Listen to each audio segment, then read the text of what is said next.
Just a reminder that there is a post-test in your pamphlet, your folder, and that has to be completed along with your pre-test.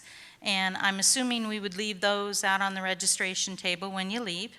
You also have an evaluation in your folder, and it's called Multiple Occurring Disorders Change Agent Training Evaluation. Unfortunately, we didn't get the name changed on the evaluation. The date's right, but the name isn't. So if you would make sure that you complete your evaluation too before you leave. So now I have the honor of introducing one of my partners in crime at Leading Age Iowa. Bill Nutty will be up, and he's going to be discussing the draft sexual offender bill that was in place for 2013.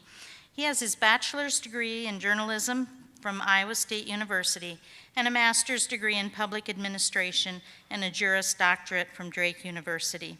He's worked as a senior administrator in the Principal Financial Group Government Relations Department for 12 years, and then was a community relations manager at Mary Greeley Medical Center for 6. He's a graduate of the Greater Des Moines Leadership Academy and our own Leading Age Emerge Leadership Program, and he fulfills the role of government relations for Leading Age Iowa. So let's welcome Bill Nutty.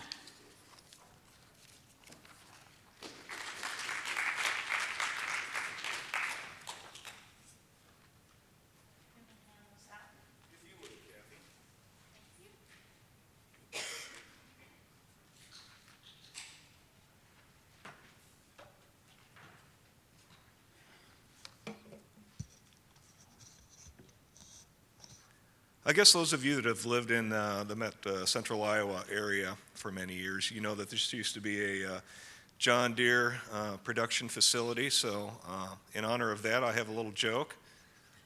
What did the plow say to the tractor? Pull me closer, John Deere. As Kathy mentioned, we want to thank, first of all, Leading Age Iowa. I'm the Government Relations and Member Services Director, and Kathy, of course, does our professional development. And we're very honored to help host this event. And thanks very much to the Department of Human Services for sponsoring. And we're very fortunate to have DIA here, and of course, Representative Hunter, who is, they're all very interested in this issue. Just a little bit of background about Leading Age Iowa.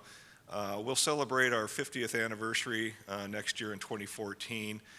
We represent the not-for-profit, mostly the mission-driven long-term care facilities, including nursing facilities, skilled nursing, assisted living, independent living, home health, hospice, home-delivered meals, adult day services, you name it in the long-term care profession, we have it as our member.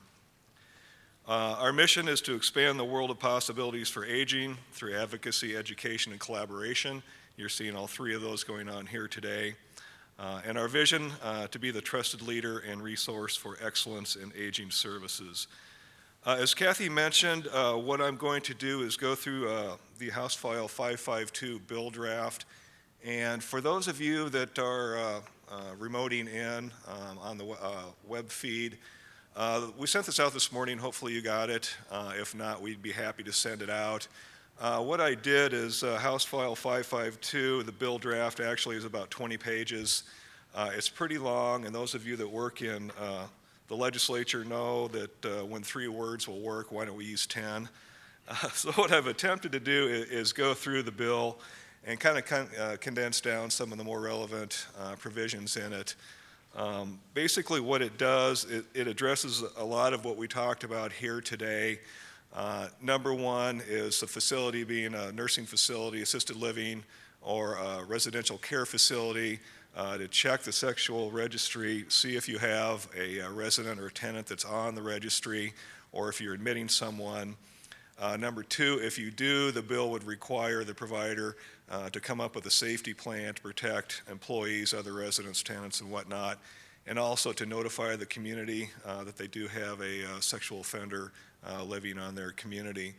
And the third part of it that gets a little more difficult is for those facilities that decide they do not want to take the risk to take care of a sex offender, where do they go after that? And I know Minnesota has done a very good job. Michelle talked about the forensic homes is kind of the direction that Iowa was looking at, either construction of a facility or modification of a current facility to take the sexual offenders. But of course, the issue is money. Michelle talked about, $500 to $600 a day per resident, and I think the current Medicaid reimbursement rate in Iowa for a NIF resident, Kathy, is about 160, 155? So anyway, some of the background. Cheryl mentioned the Jet Settigage case earlier. The legislature responded to that. Can everyone hear me? Oh, thanks. The Jet Settigage case, the Iowa legislature responded by extending the commitments or internments of sexual offenders.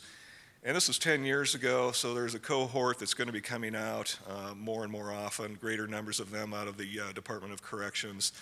A lot of them are sick. They traditionally don't take very good care of their health. So a lot of them will end up in our long-term care facilities that are really not staffed to take care of them. So our big concern as an association when this bill came out is the commitment language that the courts could commit a sex offender to a nursing facility, assisted living, without the administrator or the manager's consent or approval, which is kind of a recipe for disaster. And indeed it was. Let's see.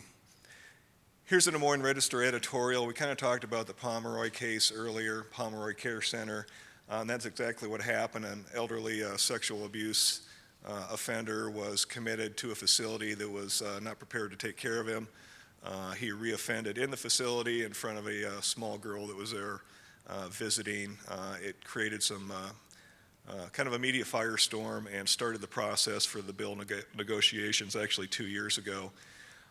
Generally, in both of the sessions, and Representative Hunter's here, if you want to help me, it came down again to the funding for an alternate facility to accept sex offenders that from the nursing facilities and assisted living that couldn't take care of them. So let's jump right in here with House File 552.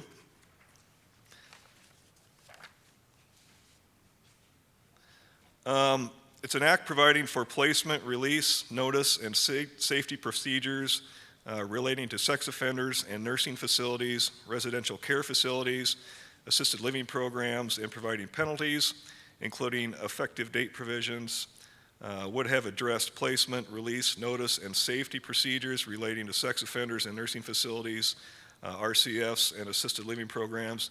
And from here on out, I'm just going to call all three of those a facility for the sake of brevity. But in section 1 of the bill, which is page 1, and that opening paragraph, it talks about the clerk of court to notify DI and the facility that agrees to the commitment upon commitment of a person required to register as a sex offender. When this bill came out, it did not have that language that agrees to the commitment, which was obviously very concerning to us, and we worked with Representative Hunter and his colleagues to get that language placed in there so the facilities that do not have the staff to take care of sex offenders would not be at risk. Second part on page 1, that paragraph 2, the sex offender registry access. Before any admission, facility to search Iowa's sex offender registry to determine an individual status as a sex offender.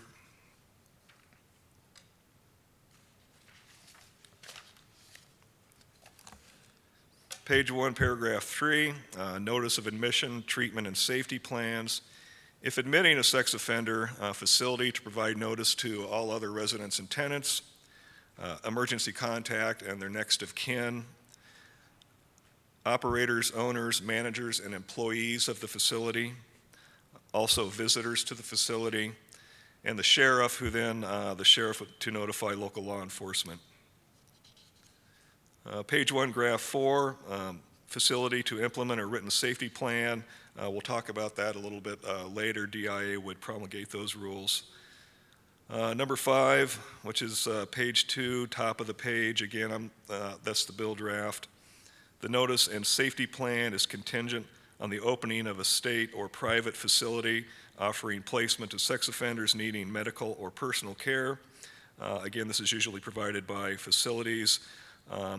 This may be in the future a forensic type facility that Minnesota has, or take a facility that's currently maybe a private facility and see if it can be modified. Page 2, paragraph 6, the rules.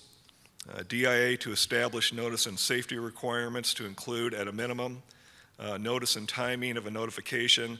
This might be a letter to the community, signage in the facility, maybe a notice in the newspaper or the media. Again, that would be determined by the Department of Inspections and Appeals. Also, the facility, if it does elect to let the sex offenders stay on their campus, would need to develop a safety plan that would protect residents, tenants, and staff from the sex offender.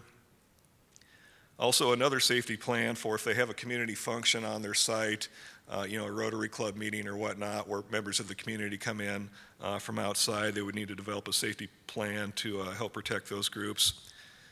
Then also, when the sex offender is off-site of the facility, maybe on a field excursion or whatever, but remains in the facility's care, the facility would need to develop a safety plan for that individual when they're off-site. Responsibilities of the facility and its operators, owners, managers, and employees to protect others from the sex offender, timely development and implementation of the safety plan. Number 7, DIA to gather stakeholder input.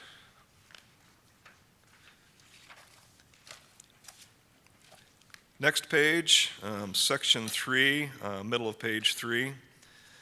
Persons committed as a sex offender in a transitional release program shall not be released to a facility.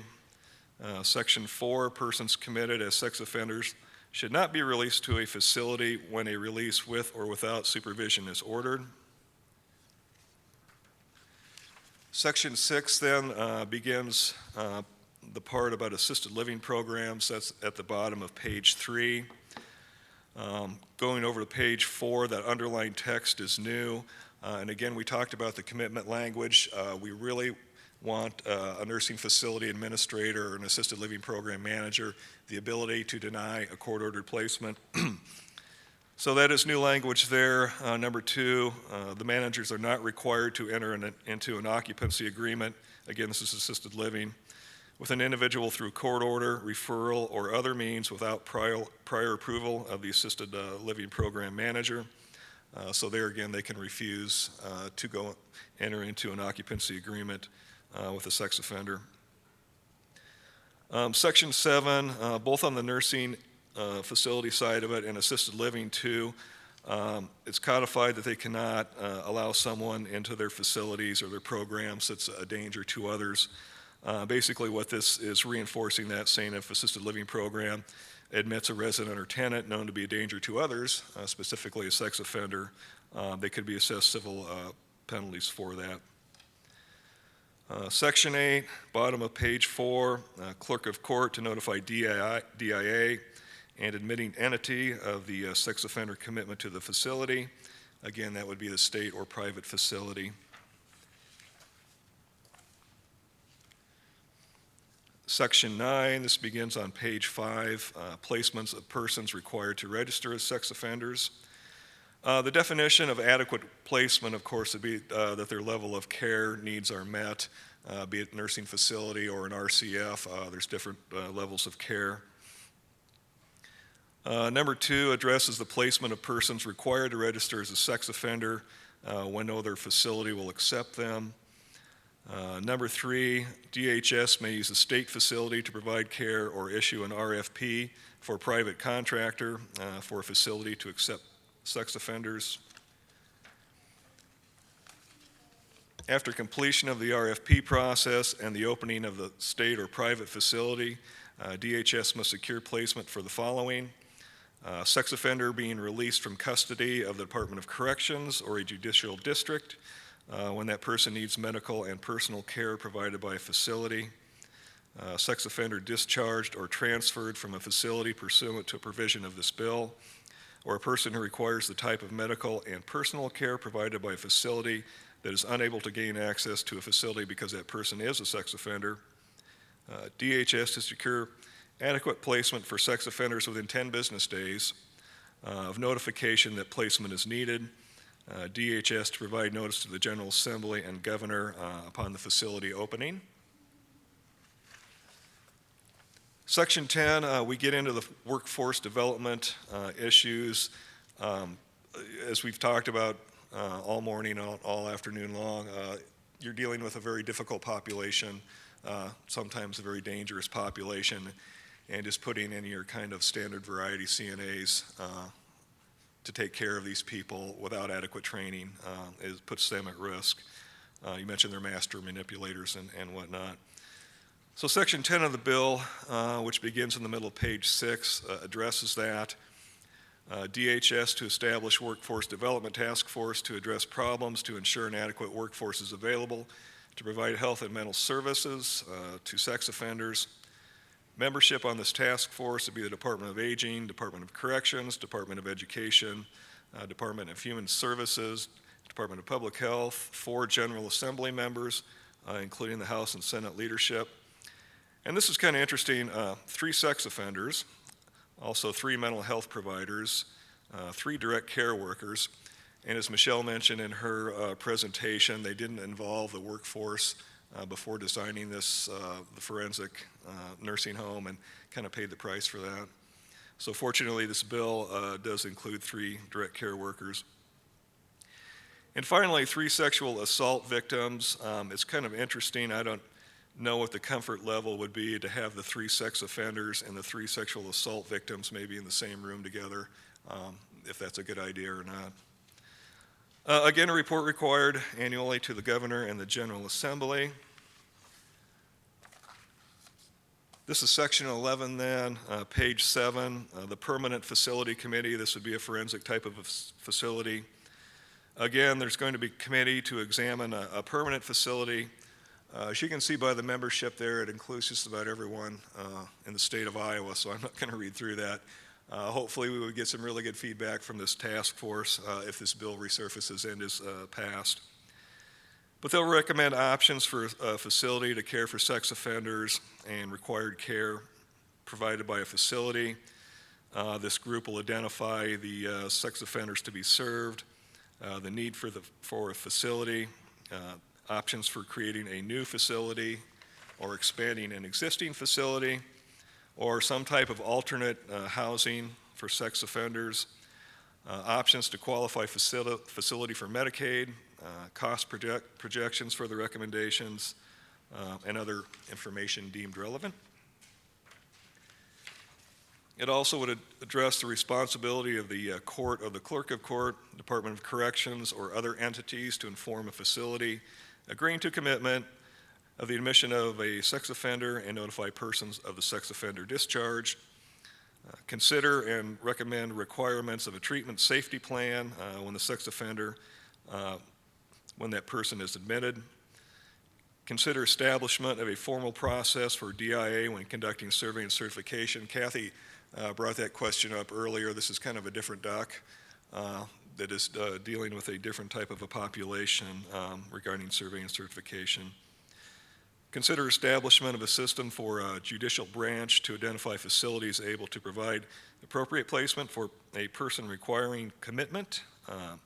Committee to provide a report to the Governor and General Assembly. We're about to the end here.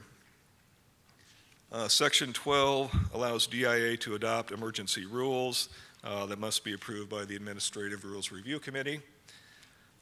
Section 13 deals with current residents and tenants, search and notification. Here the facility, within 3 months after either DIA adopts its rules or the private or state facility is open, would require all nursing facilities, assisted living programs, and RCFs to search the sex offender registry for persons who were and remain residents or tenants of the facility. After the facility determines the current resident or tenant is on the sex offender registry, the facility to work with DIA, DHS to either transfer the sex offender to the state private facility based on that person's status as an endangerment to others, or the facility to notify required persons and implement the safety plan for the sex offenders required earlier in this bill. Facility must have either transferred the current sex offender or implemented the safety plan for a sex offender within 3 months of notification and safety plan rules adoption. And finally, Section 14, which is on page 12, deals with future residents and current tenants. DIA to adopt rules concerning residents' tenants at the opening of the facility to take sex offenders. The rules must state the facility has the right to discharge based on the person's sex offender status. Again, they may be an endangerment to the other residents and tenants. They also would have the right to discharge if a resident or tenant is added to the sex offender registry after the facility first checked for them. They may have committed and somehow the facility did not know about it and found out later that they would be able to discharge that resident or tenant. So that pretty much wraps up the major provisions of House File 552. I guess, does anyone have any comment? I think it covers pretty much the full gamut of what we talked about today. So this bill didn't go anywhere, correct? Correct. It did not come out of the funnel, right? It died at second funnel on the Senate side. Okay, so this could be brought up again next year, but at this point in time, none of this is current. Correct. Okay. But I'll move on here. One of the big problems that hung it up, and I know you can't see this very well, but the Legislative Services Agency ran a fiscal impact statement, which they're estimating how much this is going to cost. Michelle, again, I keep picking on you, but how expensive this is, and in Minnesota you have a state facility that's completely funded by the state, and you can't get any federal money or match. But what we have here is the option of contracting with a private sector organization, which would be a current facility that maybe would be modified to add further staffing and safeguards. And at the top, that second column from the third column from the right, that would have been fiscal year 14 to care for, 82 people. It's about $3 million.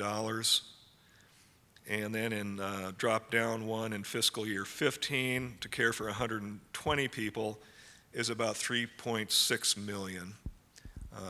So over the course of basically about a year and a half, you're looking at $6.5 million. And that's just a contract with a private facility.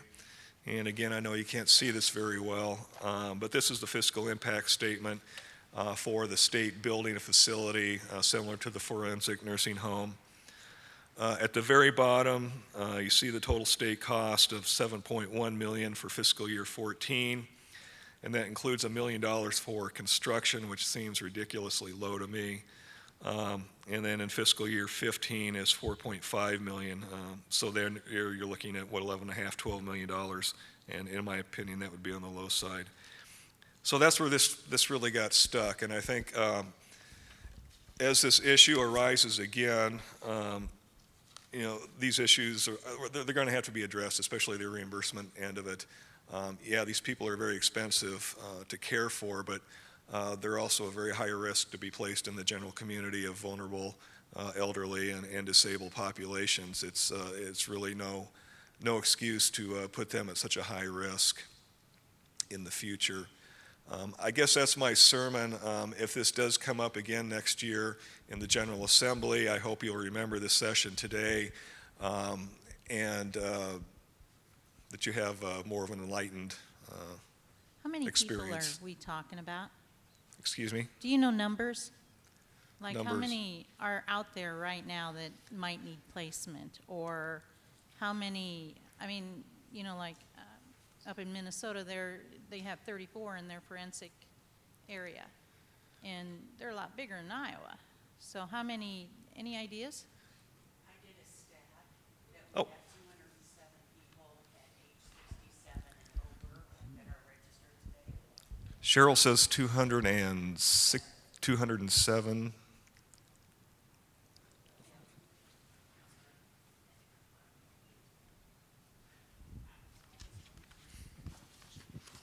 I did a statistic. I didn't really talk about it during my program, but I checked the sex offender registry, and we have approximately 207 people currently registered that are age 67 and older. Those are ones who are incarcerated at the time being and would need a higher. Correct. These are people that are actually registered, and you're not required to register while you're incarcerated. So it would not include anybody who's at Mount Pleasant or in the Iowa Medical Classification Center. What about MHI? Do they not have space up there that that they could possibly take these individuals, or up in Independence? I've never been to Cherokee, but I do know that we have over 100 people in civil commitment At Cherokee, or? at Cherokee. Okay, so you don't know anything about the independents up at MHI, if they're even still viable, or? I have no idea. Okay. Now, does anyone have any questions or comments about this? Because what we're really looking for is ideas and suggestions, because if this indeed does go back next year, you know, what kinds of things do we need to make sure are in there to help our population and also help this population? I think earlier you said that most of the sexual offenders are in Mount Pleasant currently who are incarcerated. What happens to the elderly people that need like skill care or something like that that are in Mount Pleasant currently? Is there a hospital that they go to, or a community hospital that if they need care, or is it done right on the premises at Mount Pleasant? Anyone from DHS here? I believe that they have some type of facilities at IMCC in Oakdale. Once upon a time, they did have a mental health unit there, and I'm not with the Department of Corrections, so I don't know all of the details, but I do know that there are some people housed there.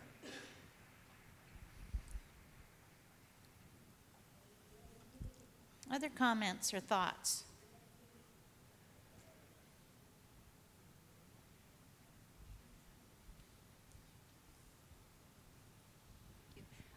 I just wanted to mention that it's important to realize that just because a person is elderly, it doesn't mean they need to be in a nursing home.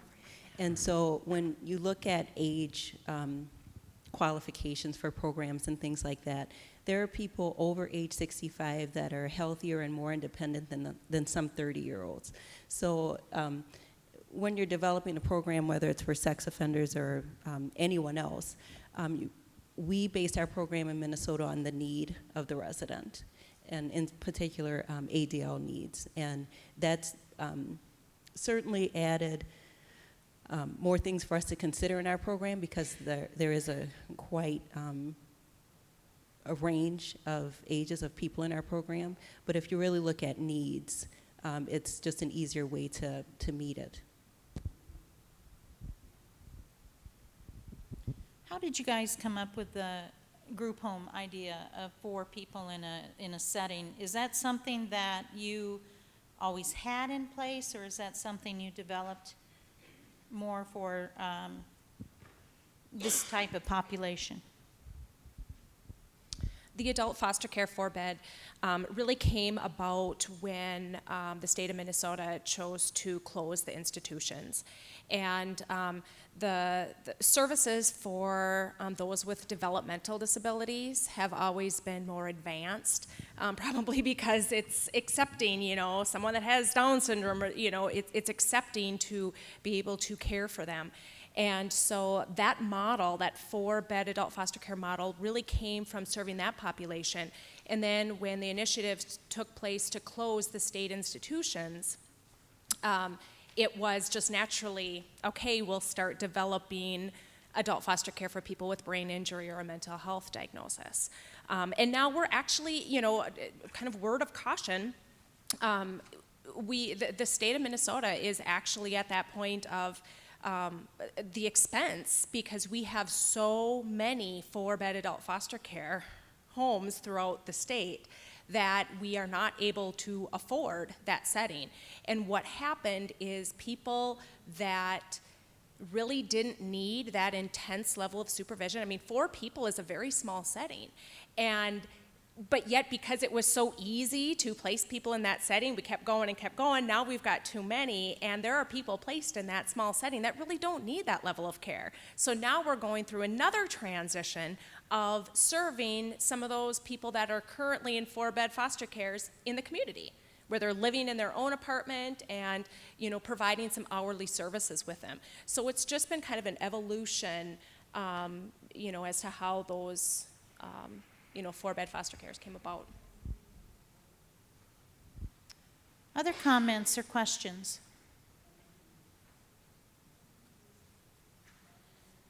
Okay. Well, we certainly appreciate everyone being here today, and you know, as we move forward and as we get ready for our legislative agenda next year, we certainly would appreciate your input. And also, this task force is a real deal, right, Bill? The task force is happening? Yes. So, you know, I know that anything that we can offer them as far as representatives that are on that task force, to give them information to help pass along our input too. I mean, you know, I was looking at those numbers. Dang, that's a lot of money. But we don't get that for our regular people. And, you know, I think equity here, but anyway, that's a Kathyism. So with that, if you would please complete your post-test, complete your evaluation. For those of you that are online streaming the program today, we do appreciate you being involved, and, you know, send us your emails or information and let us know your comments, because we do appreciate all of that information. And thanks for being there for us. And with that, yes? What? Oh, the continuing education sheet. Don't forget to complete that so that Jamie can get us our CEUs. And with that, I hope everyone has a safe trip home, and thank you for attending our program.